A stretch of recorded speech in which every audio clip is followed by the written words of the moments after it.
Thank you. Good afternoon and welcome. Welcome to the City of Casey Council meeting of the 21st of July 2020. My name is Nolene Duff and I'm the Chair of Administrators at the City of Casey, and I'd like to welcome this afternoon my fellow administrators, Mr Miguel Belmar.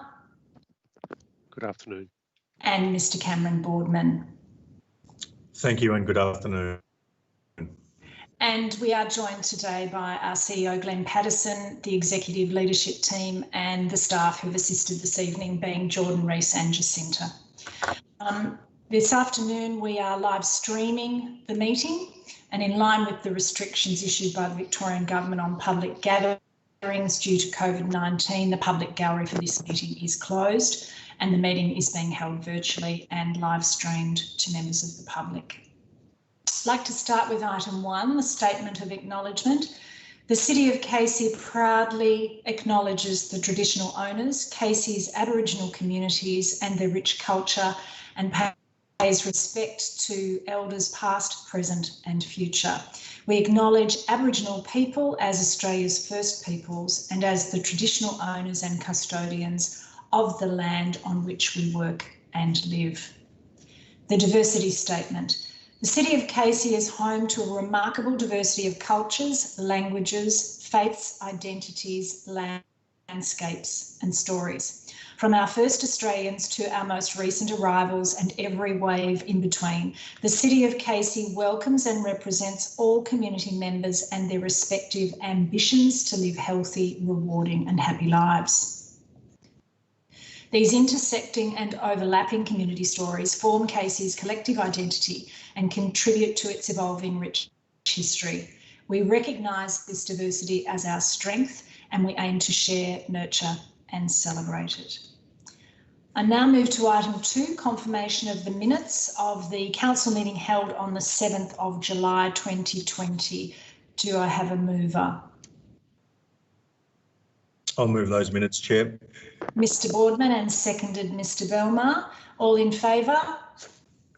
Carried. Thank you. Declaration of interests. I've considered my obligations under section 79 of the Local Government Act 1989 and do not have a conflict of interest relevant to any items on the agenda this afternoon. I also note that no officers have recorded a conflict of interest in any of the reports this afternoon. Do my fellow administrators have any conflict of interest to declare? I have none to declare. Thank you, Mr Belmar. I also have nothing to declare, Chair. Thank you, Mr Boardman. I now move to item 4, public question time, and there have been 2 public questions received for tonight's council meeting.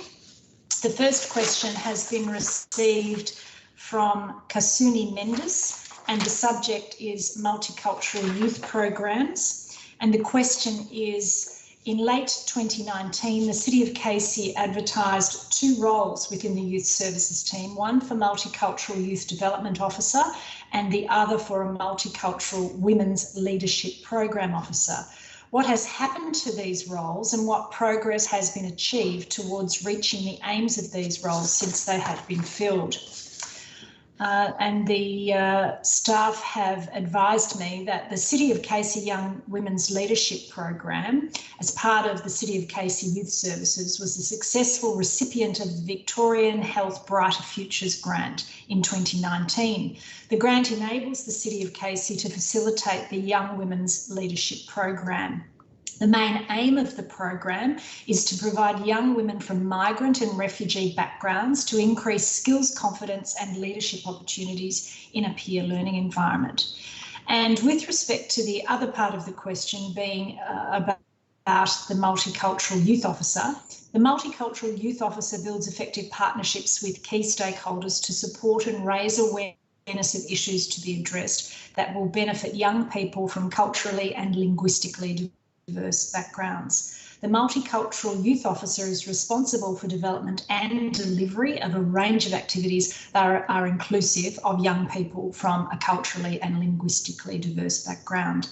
Due to current COVID-19 restrictions, all these activities and programs are being delivered online. So thank you for your question. Question 2 is also from Kasuni Mendes, and the subject is Council COVID-19 response. What is Council doing to support residents in relation to increasing levels of crime, family violence, homelessness, mental ill health, drug and alcohol and gambling harm amidst the COVID-19 pandemic? And our response is as follows. The Department of Health and Human Services are the lead agency, that's the state government Department of Health and Human Services, are the lead agency and ultimately responsible in recovery associated with the coronavirus pandemic COVID-19.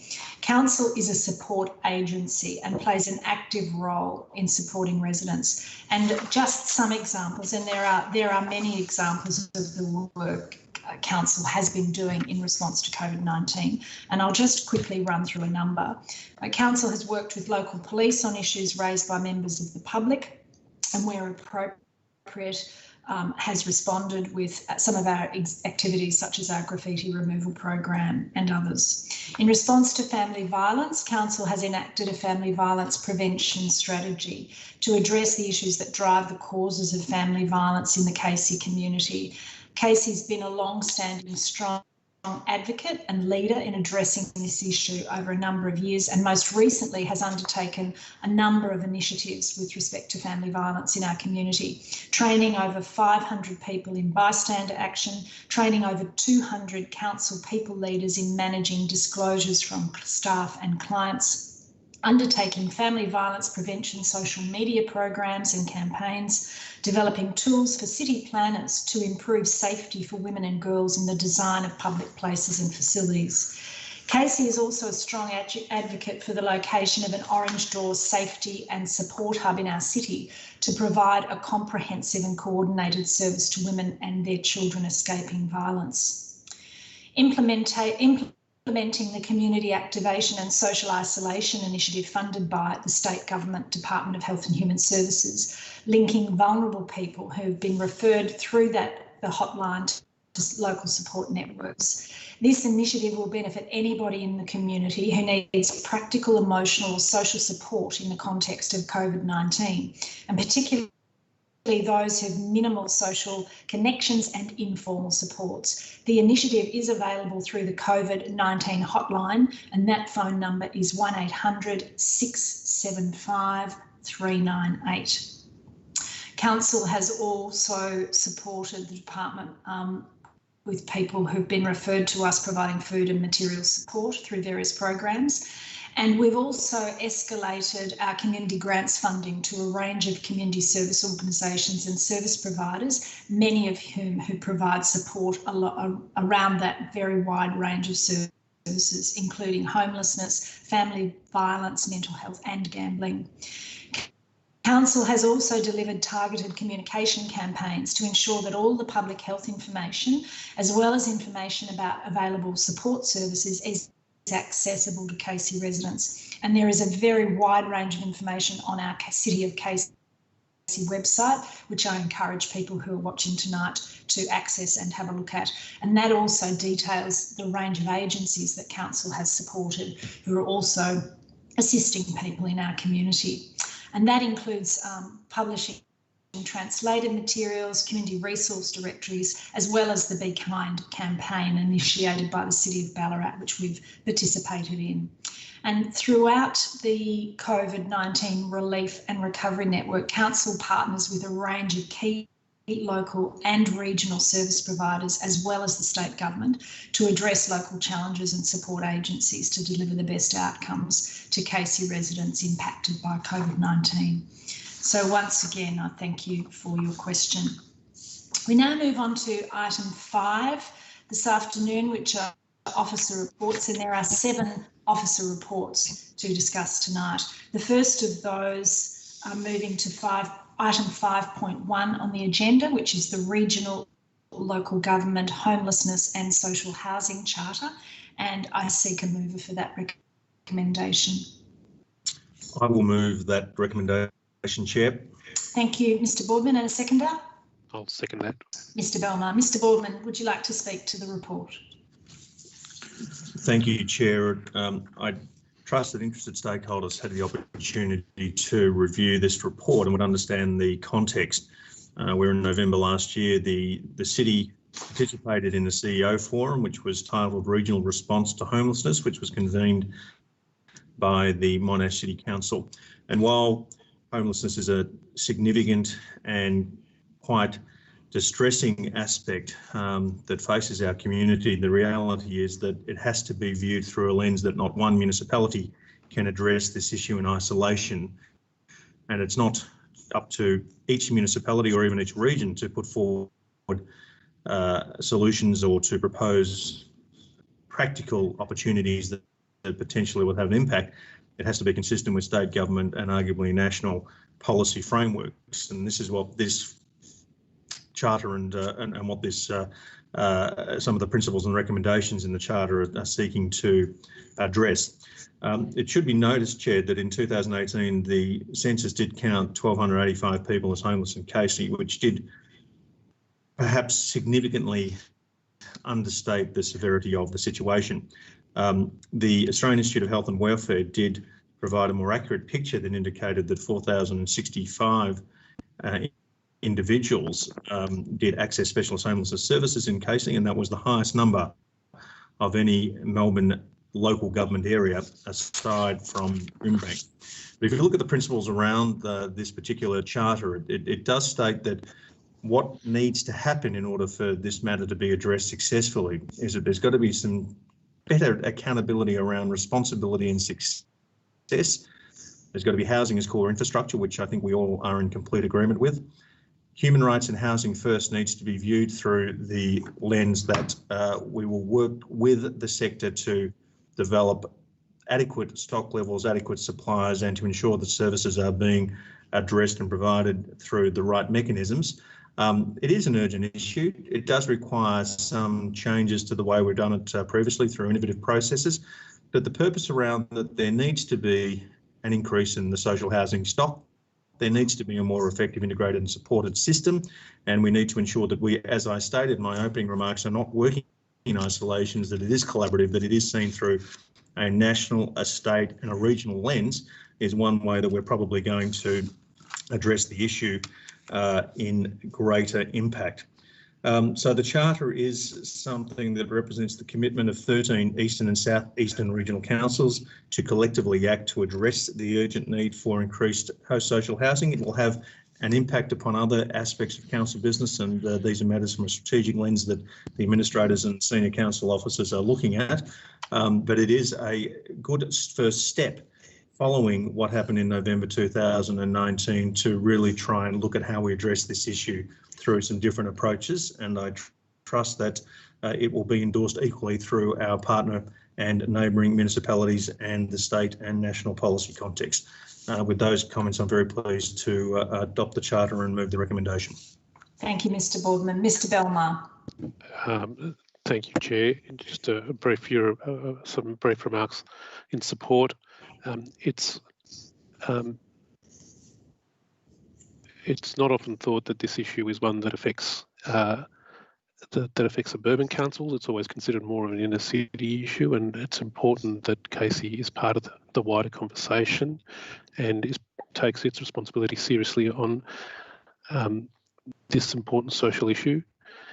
By adopting this charter, council is doing that. It's ensuring that it participates in the wider discussion which Mr. Boardman has identified, and for all those reasons I commend the motion. Thank you. Thank you both for the comprehensive comments, particularly Mr. Boardman in outlining the value of this commitment and the importance of the cooperative role that we play at a regional level. And I think there are many such commitments that Casey wholeheartedly embraces, and this is one of a very high priority, as Mr. Belmar said. So I put the motion to the vote. All in favour? Carried. Move on to item 5.2 of officer reports. We're now on page 7 of the agenda for those of you that are following it at home, and it's the Victorian LGBTIQ strategy submission, and I seek a mover for the report. Mr. Belmar, seconder. Mr Boardman. Mr Belmar, would you like to speak to the report? Yes, if I could speak to this report. In some similarity to the first motion we've dealt with today, this is council ensuring its role in being part of broader conversations in the community around important social issues. In this submission by council, when I reflect on the recommendations, the important matters that are raised are that this council recognises that the LGBTIQ communities exist beyond the Melbourne and the inner ring of Melbourne, and that Casey will participate in ensuring the representation of its diverse community. At the start of the meeting, a diversity statement was read by the chair, and a submission such as this ensures that that diversity statement isn't just a statement that's made at the start of a meeting, but we're actually taking active steps to ensure that Casey is part of that wider discussion. When I reflect on other recommendations in the submission, it does important things like it supports the development of public education campaigns. It explores that there be a development of inclusive and welcoming spaces within government facilities. It supports education. These are all active steps that that council can take, and it's important. And I don't want to belabor the point, but it's important that council is part of wider community conversations on issues such as this, and for that reason I commend the motion. Thank you, Mr Belmar. Mr Boardman. Thank you, Chair. Some very brief comments. It's worthwhile noting that in 2017, when what was called the Australian Marriage Law Postal Survey, which was the official title to the marriage equality referendum, was completed, there was over 61% of Australians had voted in favour of the proposal, and I think that was a recommendation or a recognition of not just that these sectors of the community should be treated and must be treated equally as everyone else, but it was also a recognition that there had been for some time an unaddressed area of discrimination and perhaps lack of support and access to essential services that affected this community. And the submission from the Casey Rainbow community is quite comprehensive in providing some factual and some real world examples on how, and as Mr Belmar has articulated, that this is not something that simply addresses in inner suburban Melbourne or inner suburban Sydney or any of the big capitals. It is something that affects the entire community. And unless that municipalities are having a process and a mechanism to provide greater awareness and building trust and relationships with these communities, and this is a very important step as a component of that, then we aren't addressing what the underlying issues are. Quite frankly, the Australian community has spoken very loudly in support of ensuring that equality is front and centre of all aspects of service delivery, and this is a key part of Casey's municipal response, and I thoroughly endorse the report. Thank you, Mr Boardman. I too support the report, and I particularly want to thank the staff for the work that they've done in consulting and in putting the ideas into the discussion paper which will be submitted. I think it is, as Mr Belmar said, a clear commitment to the representational role that we need to play on behalf of all members of our community. So I put the motion to the vote. All in favour? Carried unanimously. Now move on to item 5.3, the Collison Estate Contribution Infrastructure Framework. And I do note that through our email system, we have had a couple of submissions from members of that community, notably the chairman of the Collison Estate Group and also from the Ostrom family in Cranbourne East, who are very supportive of this next step and supportive of the recommendation in the report. So I just note that for reference. And could I have a mover for the report? Yes, I'll move that, Chair. Move Mr Cameron, seconded Mr Belmar. Mr Cameron? Mr Boardman. Thank you, My Chair. apologies. Yes, and to reference the message of support we have had from those proponents, I think it is important to note the comments from Mr. Graham Smith, the chairman of the Collison Estate Group, who did write, and I will paraphrase that the Collison Estate Group was represented by an external party that's been working with the City Casey to look at some of these issues. What the recommendation from the Collison Estate Group is that they do welcome the decision to move forward with the development contribution overlay to ensure that there is a fair and transparent framework. And that's hopefully going to result in, I'm quite confident will be, that the estate will be able to get full services such as sewer, gas, water and other essential utilities. And I do note that Mr. Smith has invited the administrators to have a look at the estate firsthand. And if I could relate it to Mr. Smith, that I think it was actually next week, Chair, we were as a group of administrators and senior council officers actually going to in fact do that, seeing as though we are now in a restricted COVID environment. Unfortunately, that needs to be delayed, but this will certainly, and a lot of the major developments within the municipality are absolutely priorities that we need to get on the ground and have first visual inspections and reviews, and we'll certainly make sure that this is one of those. So thank you for your contribution, Mr. Smith, and your work on behalf of the Collison Estate Group, and for the other proponents of this particular amendment. This has been going on for a little bit of time. There was a review of the applicability of Planning Scheme Amendment C220. The council did get legal advice around the options as to whether or not Section 173 agreements would be applicable in regards to this particular overlay, but it has been suggested that that's not appropriate in this circumstance, and that a separate development contribution process be developed to look at this, and that has resulted in the development contribution plan overlay that we are discussing at the moment.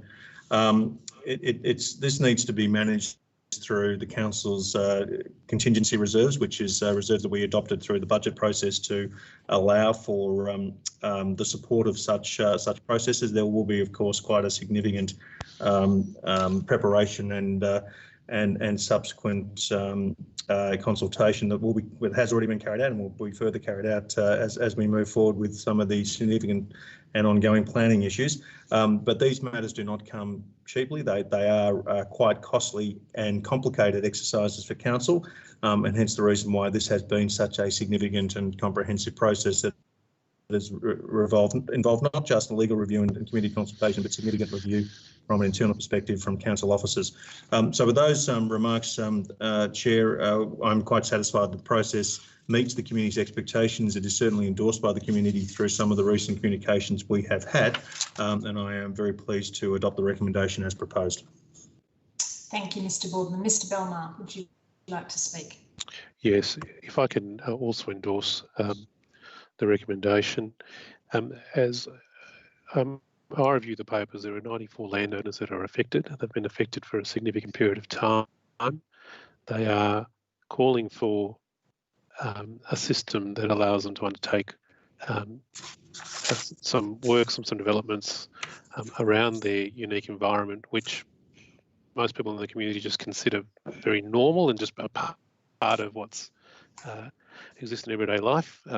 And Council has gone through an extensive process to identify the appropriate legal vehicle for doing that. It considers this to be that appropriate vehicle, and given the time and the effort that's been put into this by the community and by Council, it's appropriate that this go forward, and that the funds are available for that important infrastructure work to be done, and for the cost to be borne in a manner that's equitable. I commend the motion. Thank you, Mr. Belmar. I think it is evident from the report that there's been complexity in finding the most appropriate tools to really harness the wishes of the community and put them into action. So there's still some work to do. Put the motion to the vote. All in favour? Carried. Item 5.4 is Amendment C230 to adopt Amendment C230 to the Casey Planning Scheme and submit the amendment to the Minister for Planning. Can I have a mover for the report? Mr. Mr Belmar, seconded. Mr Boardman. Mr Belmar, would you like to speak to the report? Yes, I will speak to the report. This is a planning scheme amendment which has some technicality to it. And reading from the officer's report, planning scheme amendments C230 proposes to correct mapping errors and other anomalies identified in the heritage overlay. The correction of these errors will maintain the integrity of the planning scheme and ensure that places of identified historical significance are appropriately protected and managed. And if I could just reflect on that for a moment, this might seem like a trivial matter to correct mapping errors, but they are fundamental to ensuring orderly planning within the City of Casey. This, to me, demonstrates the care that's taken by Council in ensuring that its planning scheme correctly identifies all parts that are affected, that it goes back and reviews matters, that it doesn't just consider that once the work's done, we've done enough and we move on. It's fundamental that a document like a historical overlay be reconsidered for the very reason that this one, or one of the very reasons that this has been reconsidered, and that is that in the 1990s, when some of this work was done, technology for mapping, technology for identifying historical locations, the resources that were available were not of the quality that they are now. The expertise did not exist to the same degree. And so in moving this motion, I reflect on the fact that planning and the use of land is ever changing, and that Council applies planning ordinances and over time reviews them. And that's exactly what's occurring here. And for that reason, I commend the motion. Thank you, Mr Belmar. Mr Boardman, did you want to speak to the motion? Very brief comments to reiterate my colleagues' remarks regarding the use of technology and adaptation of improved geospatial abilities to really try and correct some of these matters. We'd hate to be in a situation that we found ourselves in legal review because of either antiquated processes or not adapting to improved technology. So this is an important process, this ongoing improvement for Council, and ensures that we are providing the most up-to-date, accurate information as we possibly can. I endorse Mr Belmar's moving of the resolution. Thank you, Mr Boardman. I'll put the motion to the vote. All in favour? Carried unanimously. Item 5.5, we're now on page 19 of the agenda, which is Grasses Road delivery and extension of Ferdinand Drive. And the purpose of the report is to seek Council approval to direct funds towards the extension of Ferdinand Drive and the inclusion of a declaration lane at Grasses Road, Glen Rose Boulevard intersection. Do I have a mover for the report? Mr Belmar, seconded. Mr Boardman. Mr Belmar, would you like to speak to the item? Yes, I can, and I'll speak briefly because this is, to me, is one of these items that's a very clear and quite obvious use of council funds to complete a piece of road infrastructure that, when things are laid out on plans, just as we were discussing in the previous motion, they look one way, but when you're on the ground working, you realise that the outcome requires more works to be done. And so this motion ensures that an extension will be available so that the future road network responds as early as possible to the needs of the community.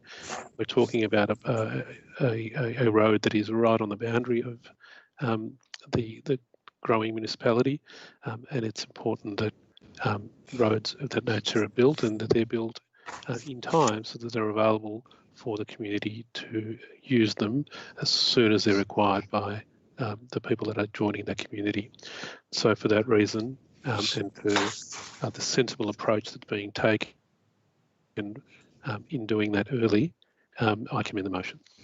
Thank you, Mr Belmar. Mr Boardman. I have no further comments except to endorse Mr Belmar's comments. Thank you, Mr Boardman. I will put the motion to the vote. All in favour? Carried unanimously. Item 5.6 is land acquisition Casey Fields Boulevard extension, the Craig Road bypass. Do I have a mover for the report? I'll move that, Chair. Mr. Boardman, seconded. Mr. Belmar. Mr. Boardman, speak to the report, please. I will be very brief in my comments. There is a parcel of land of 7,725 square metres to the slight southeast of a proposed roundabout at Botanic Ridge that runs off Craig Road, that's necessary to join up to the proposed Casey Fields Boulevard. This should come as no surprise to residents. It has been extensively advertised, and the ongoing master plan for Casey Fields and its land use and its connectivities is something that's well accepted and understood by the community. This is authorising the Chief Executive Officer of Casey to conclude negotiations with the owner for fair and reasonable settlement to acquire the land to ensure that we can connect those two roads and have better connectivity and arguably better accessibility to Casey Fields as a whole. An allocation has been decided upon within the budget processes, which equally has been publicised. And with those brief comments, Chair, I'm happy to move the recommendation. Thank you. Very neat summary, Mr. Boardman. Thank you. Mr. Belmar, would you like to speak to your seconding? Yes, reviewing the documents, there's been a statutory process that's been undertaken. It's been done in a manner that is appropriate for the reasons that Mr. Boardman has expressed, and I'm happy to second the motion. Thank you, Mr. Belmar. And the motion authorises the CEO to conclude the negotiations and to seal the relevant contracts. I'll put the motion to the vote. All in favour? Carried. And the final report this afternoon is item 5.7, the Factory Rehearsal Centre for the Arts expansion. And the report is considering investigations that have been undertaken into that expansion. Do I have a mover? I'll also move that, Chair. Mr. Boardman, and seconded. I'll second that. Mr. Belmar, would you like to speak to the report, Mr. Boardman?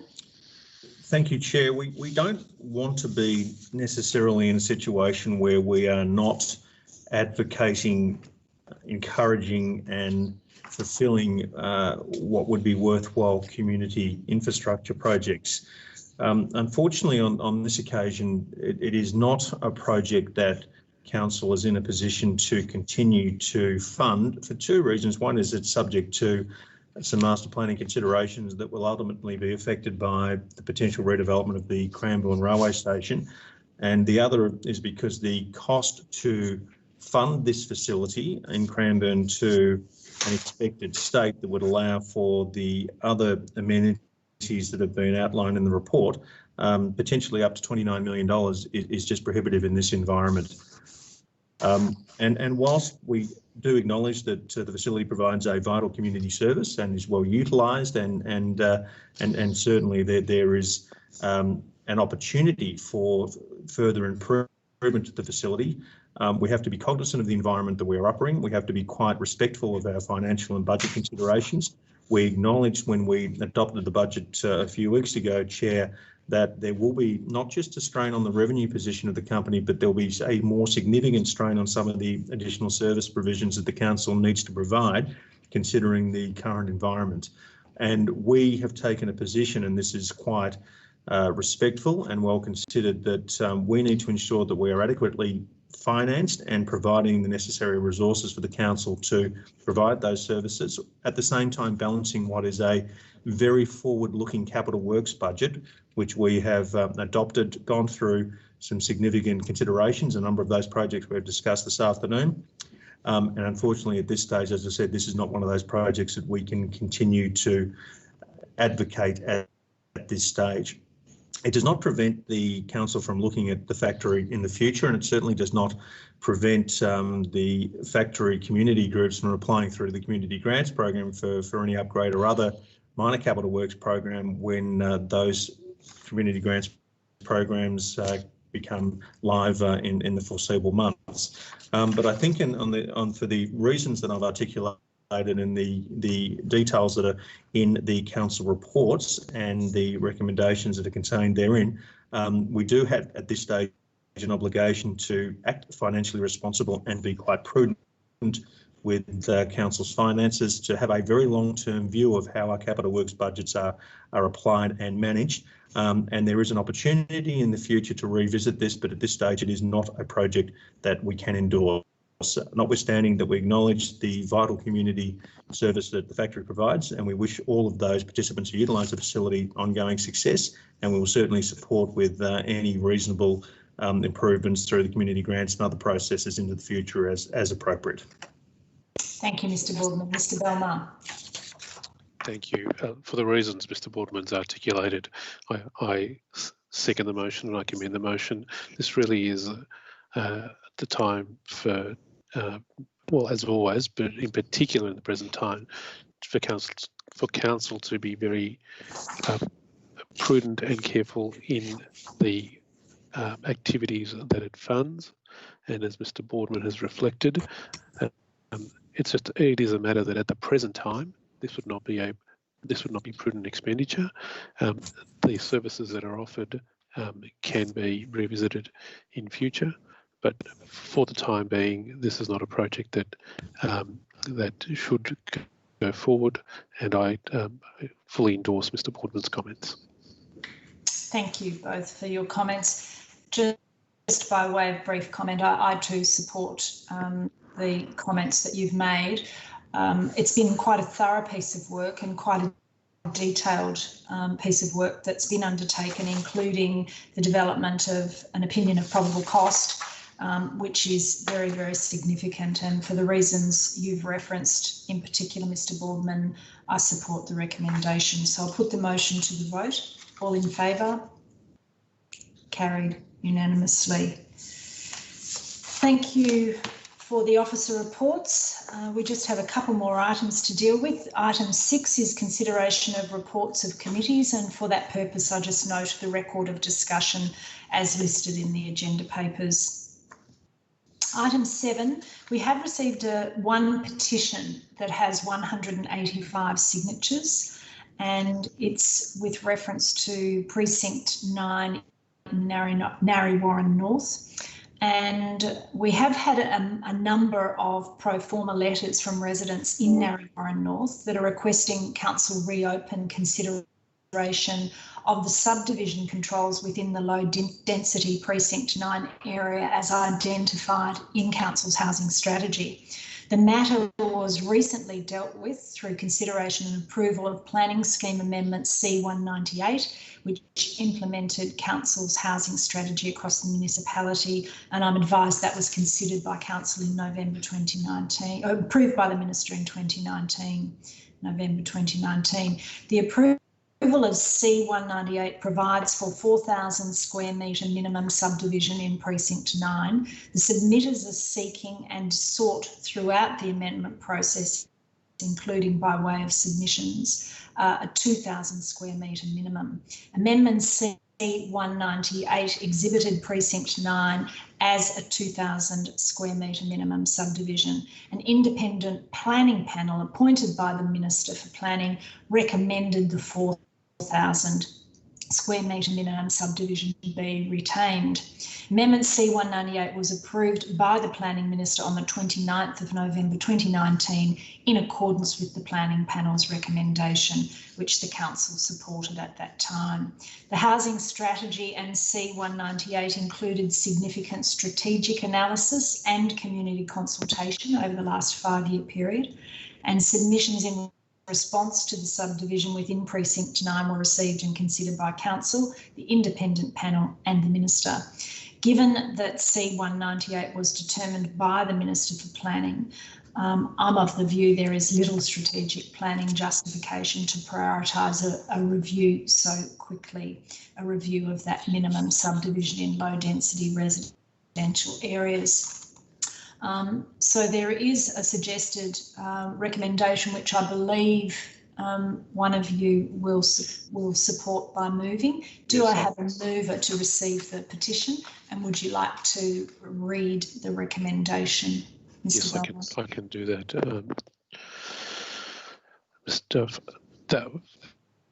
The first recommendation is that Council receive the multiple pro forma letters relating to subdivision controls within the low density area precinct 9 in Narre North. And the second recommendation is that the head submitter petitioner be advised that given the recent consideration and approval of Planning Scheme Amendment C198 by the Minister for Planning, there is little strategic planning justification to prioritise a review of minimum subdivision controls in the low density residential area in the foreseeable future. Do I have a seconder for that motion? Yes, I'll second that. Mr. Boardman. Mr. Belmar, would you like to speak to the recommendation? Yes, if I can make some brief comments on that. And they are really to consider the fact that as the recommendation states, and as the statement that has been put on the record by the chair, this issue underwent a thorough review, an independent review by a planning panel.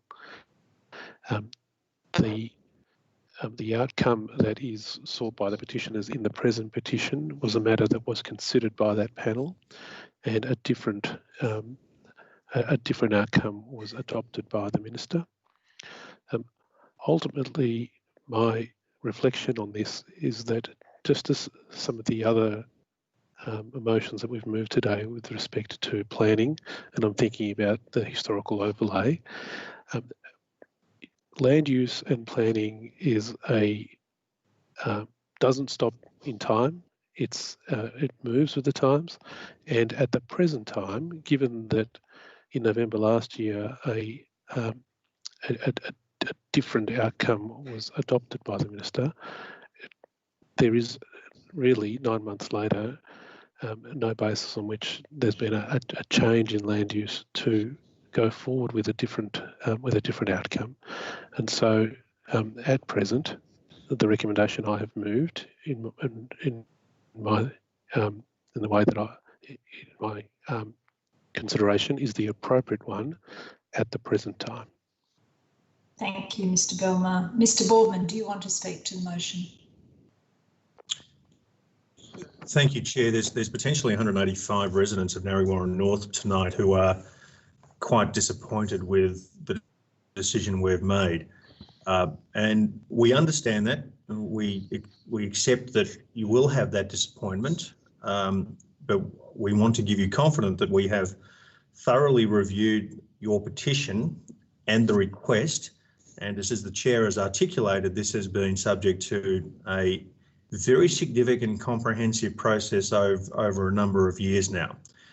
I certainly don't want to be part of a panel of administrators who are creating a precedent that every single time a decision is made either by the Minister for Planning or by this council, that we simply revoke or override that decision through petitions or through other movements, because if we do that, we are going to set a very uncomfortable precedent which will just result in paralysis. We understand that these processes are subject to significant statutory and council regulatory processes, and we do as best as we possibly can, and the comprehensiveness of a number of the consultative processes that we've even discussed tonight allow for the community's input. But we've discussed this from a mechanism perspective to try and look at what the opportunities are, and really there aren't any. It has been a decision determined by the minister. There is no justification for a further review simply because the residents don't like the minister's decision, and we need to be cognisant of our obligations to the community and the municipality as a whole, that we are there to provide an equal, a fair, a robust and a deeply consultative process to ensure that all views are represented, including those that do not agree with ultimate decisions. But on this occasion, the process justifies the outcome. We need to be very conscious of our role in confirming the approval from the Minister for Planning. And as the Chair has articulated and Mr. Belmar has surmised, this is not something we can proceed on this occasion. Thank you, Mr. Boardman. So can I put that motion to the vote? All in favour? Carried unanimously. Item 8 is urgent business, and there is none this afternoon. And the last word I have to this afternoon is to close the meeting and thank all of you who have been watching the live stream for listening.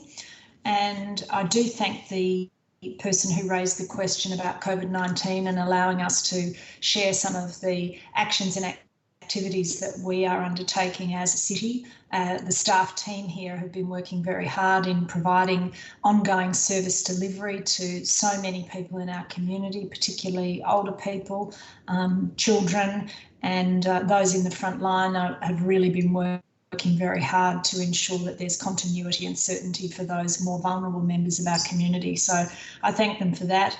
And I also do remind people to really work hard over the next week to adhere to all of the restrictions and requirements and to really do our part as a Casey community to contribute to ensuring that we don't have increasing cases of COVID and that the pandemic continues. So there's plenty of information on our website, as I've said.